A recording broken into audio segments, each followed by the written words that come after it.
श्री शिवाय नमस्तुभ्यम, हर हर महादेव, जय महाकाल। कैसे हैं सब लोग? देखिए, आज का जो ये वीडियो है आप सभी लोगों के लिए बहुत ही ज्यादा खास और विशेष होने वाला है। कल है कार्तिक मास की दशमी तिथि और इस दशमी तिथि का कितना बड़ा महत्व है ये तो पूज्य गुरुजी ने जब सावन की कथा चल रही थी उसी के अंदर बता दिया था। और जो व्यक्ति इस कार्तिक मास की दशमी तिथि के दिन तुलसी की डंडी के दीपक वाला उपाय जो व्यक्ति कर लेता है ना, उसकी जीवन की सारी मनोकामनाएं पूर्ण होती है और साथ ही साथ उसे उस फल की प्राप्ति होती है जिसे इस मृत्यु लोक का प्रत्येक मनुष्य, प्रत्येक जीव चाहता है। ये वाला मौका सिर्फ और सिर्फ कार्तिक मास की दशमी तिथि के दिन ही किया जाता है। कैसे करना है पूरा उपाय बहुत अच्छे से आपको समझाऊंगा। पूज्य गुरुजी की कथा से सुनकर समझकर आसान भाषा में बताने का प्रयास करूंगा, परंतु उससे पहले आप सबसे एक छोटी सी प्रार्थना कि जो लोग पहली बार आए हैं चैनल को सब्सक्राइब जरूर कीजिएगा और वीडियो को लाइक करके देवादिदेव महादेव जी का कोई सा भी प्यारा नाम कमेंट बॉक्स में लिखना मत भूलिएगा। आप सभी को पता है कार्तिक मास का जो महीना है वो भगवान विष्णु को, श्री हरि नारायण को समर्पित होता है और कार्तिक मास की दशमी तिथि सबसे अहम है।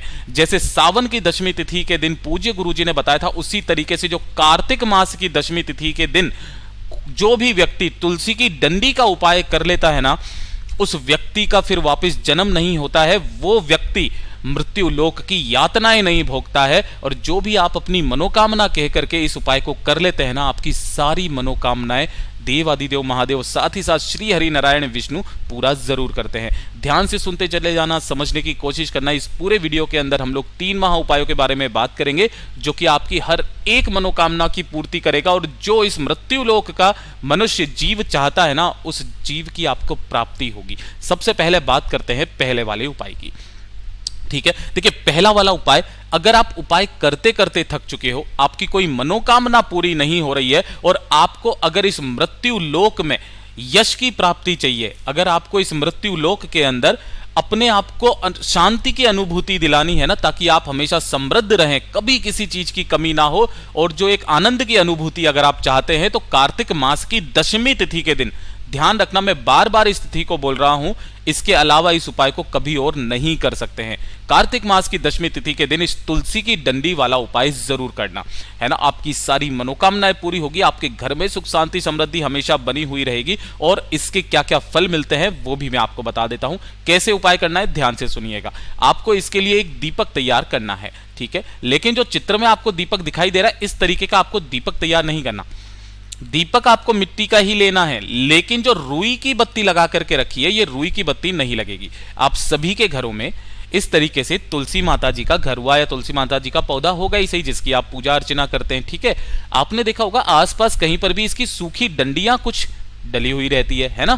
तो आपको इस तरीके से हरी डंडी तोड़नी नहीं है, सूखी डंडी आप ले लेना और उसके चाहो तो आप 1 या 2 टुकड़े किस तरीके से करने हैं, इस तरीके से, जैसे आपने ये एक डंडी ली है ना, इसके 7 टुकड़े कर लेना, ठीक है ना। मतलब कि अगर 2 डंडियां मिल जाए, कैसे भी करके बराबर बराबर 7 टुकड़े कर लेना और उन 7 टुकड़ों को आपको किसी भी कलावा से बांध देना है। जैसे ये 7 टुकड़े छोटे छोटे कर लिए है ना, और इनको एक कलावे से बांध देना है, ठीक है। कलावे से बांध देने के पश्चात इस पूरे के पूरे गट्ठर को आपको गाय के घी में डुबोना है। किसके अंदर?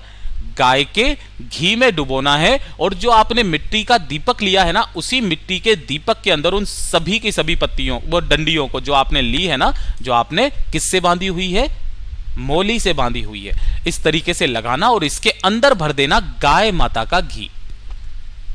गाय के घी में ही डुबोनी है, गाय का घी ही इसके अंदर भरना है। और इस दीपक का क्या करना है ध्यान से सुनिएगा। आपके घर में शाम के समय, ध्यान रखना, प्रदोष काल में जब आपकी आरती घर में होती है, किस दिन? कार्तिक मास की दशमी तिथि के दिन, तो आपके घर में जो भी श्री हरि नारायण विष्णु जी का स्वरूप हो, चाहे लड्डू गोपाल जी हो, चाहे आपके घर में राम जी की तस्वीर हो, कान्हा जी की हो, राधा कृष्णा की हो, या फिर सत्यनारायण भगवान जी की हो, इनके समक्ष आपको उस दीपक को प्रज्वलित करना है, तुलसी की डंडी का दीपक, ठीक है। और इसी दीपक से आपको श्री हरि नारायण जी की आरती करनी है। जो व्यक्ति, जिस घर का मुखिया कार्तिक मास की दशमी तिथि के दिन तुलसी जी की डंडी को घी में डुबोकर उसका दीपक बनाकर श्री हरि नारायण विष्णु जी की आरती मात्र कर देता है, अपनी मनोकामना बोल करके, अपने घर की सुख शांति समृद्धि की कामना करके ना, उस व्यक्ति का कभी वापस मृत्यु लोक में जन्म नहीं होता। वो भगवान के गोलोक धाम में विराजमान हो जाता है। वो फिर कभी भी मृत्यु लोक की यातना नहीं भोगता, उसे सीधा बैकुंठ मिलता है। और जिस कामना से आप इस वाली काम को करते हो, आपकी वो सारी कामनाएं, सारी जो दिली इच्छा है वो पूरी जरूर होती है। पूज्य गुरु जी का बहुत अद्भुत और अचूक उपाय है, जरूर कीजिएगा। सिर्फ और सिर्फ कार्तिक मास की दशमी तिथि के दिन ही किया जाता है। ठीक है, तो ये तो हो गया पहला उपाय। बात करते हैं दूसरे वाले उपाय की तरफ, जो भी सिर्फ और सिर्फ कार्तिक मास की दशमी तिथि के दिन ही किया जाता है। अगर आप ये वाला मौका चूक गए, अगली बार फिर आपको साल भर के बाद ही मौका मिलेगा। दूसरे उपाय का फल आप ध्यान दीजिएगा, इसका बेनिफिट क्या है। अगर आपके घर में कोई व्यक्ति है, आपका बेटा है, आपका पति है, बहुत ज्यादा गुस्सा करता है, चिड़चिड़ा रहता है, गलत रास्ते पर जा चुका है, अपशब्द बोलता है, गाली गलौज करता है ना, या फिर किसी भी ऐसे कार्य में पड़ चुका है जो उसे नहीं करना चाहिए, तो उस व्यक्ति के लिए इस वाले उपाय को कार्तिक मास की दशमी तिथि के दिन किया जाता है। सुबह करना चाहो सुबह कर लो, शाम को करना चाहो शाम को कर लो, कोई दिक्कत नहीं है। आपको इस तरीके से चाहिए होंगे 31 बेलपत्र, है ना, कहीं से भी खंडित नहीं होने चाहिए। ध्यान रखना, कभी भी किसी भी समय कर लेना, लेकिन कार्तिक मास की दशमी तिथि के दिन ही करना। 31 बेलपत्र लेना और इसी के साथ में आपको चाहिए होंगे 31 चावल के दाने। ध्यान रखना, चावल जो होने चाहिए वो अक्षत होने चाहिए, कहीं से भी खंडित नहीं होने चाहिए। इसी के साथ ले लेना है 1 लोटा शुद्ध जल अपने घर का। जिस कलश में से आप जल पीते हैं उसी वाले कलश में से जल ले लेना।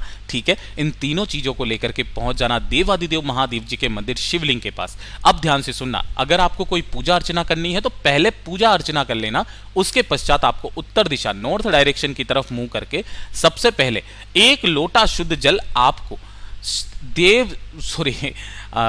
भगवान जी की शिवलिंग पर आपको समर्पित करना है। ओम नमः शिवाय, श्री शिवाय नमस्तुभ्यम का स्मरण करते हुए।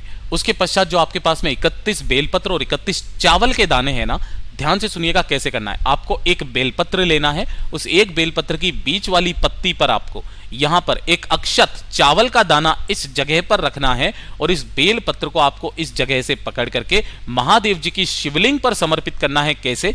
डंडी रहेगी जलाधारी की तरफ, बड़ी वाली पत्ती रहेगी आपकी तरफ, चावल के दाने के साथ। किन महादेव जी के नाम से करोगे? श्रम्भेश्वर महादेव जी के नाम से।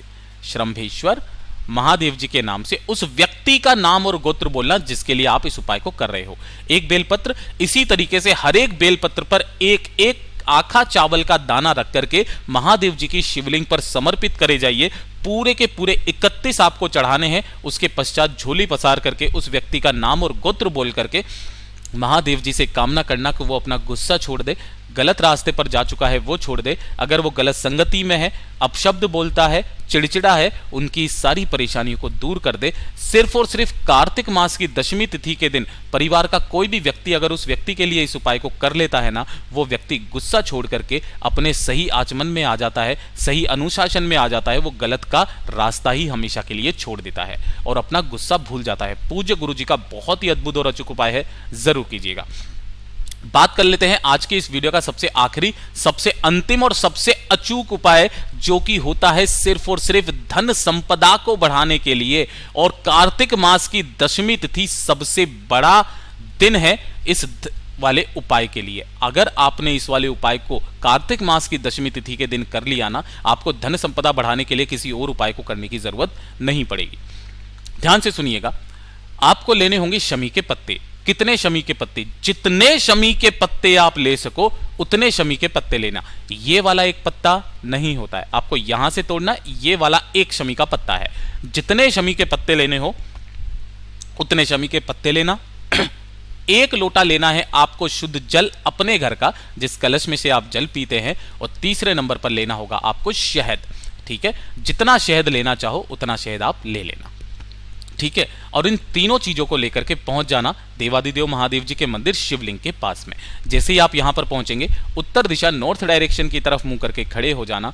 1 लोटा शुद्ध जल देवादिदेव महादेव जी को समर्पित करना। ओम नमः शिवाय, श्री शिवाय नमस्तुभ्यम का स्मरण करके उसके पश्चात अपना नाम और गोत्र बोल करके उस तिथि को बोल करके कि कार्तिक मास की दशमी तिथि के दिन इस समय पर मैं आपके ये उपाय कर रहा हूं, मेरा ये उपाय स्वीकार कीजिए, मेरे घर में धन की वर्षा कीजिए, धन लक्ष्मी पधार नहीं रही है, कारोबार में घाटा जा रहा है, नौकरी में पदोन्नति नहीं हो रही है, धन कहीं से आ नहीं रहा है, कर्जा बढ़ रहा है, इसकी कामना करना। और उसके पश्चात एक एक शमी पत्र को शहद में डुबोकर, एक एक शमी पत्र को शहद में डुबोकर इस तरीके से आपको शिवलिंग का अभिषेक करना है, शिवलिंग का श्रृंगार करना है।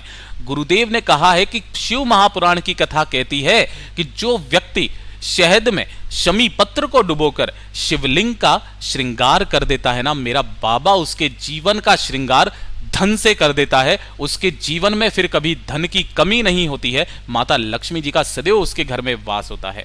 पूज्य गुरुजी ने कहा है ये सभी उपाय सिर्फ और सिर्फ कार्तिक मास की दशमी तिथि के दिन किए जाते हैं। और ये जो तीसरा वाला उपाय है, इस वाले उपाय को 2 दिन किया जाता है, कार्तिक मास की दशमी तिथि और साथ ही साथ सावन की दशमी तिथि।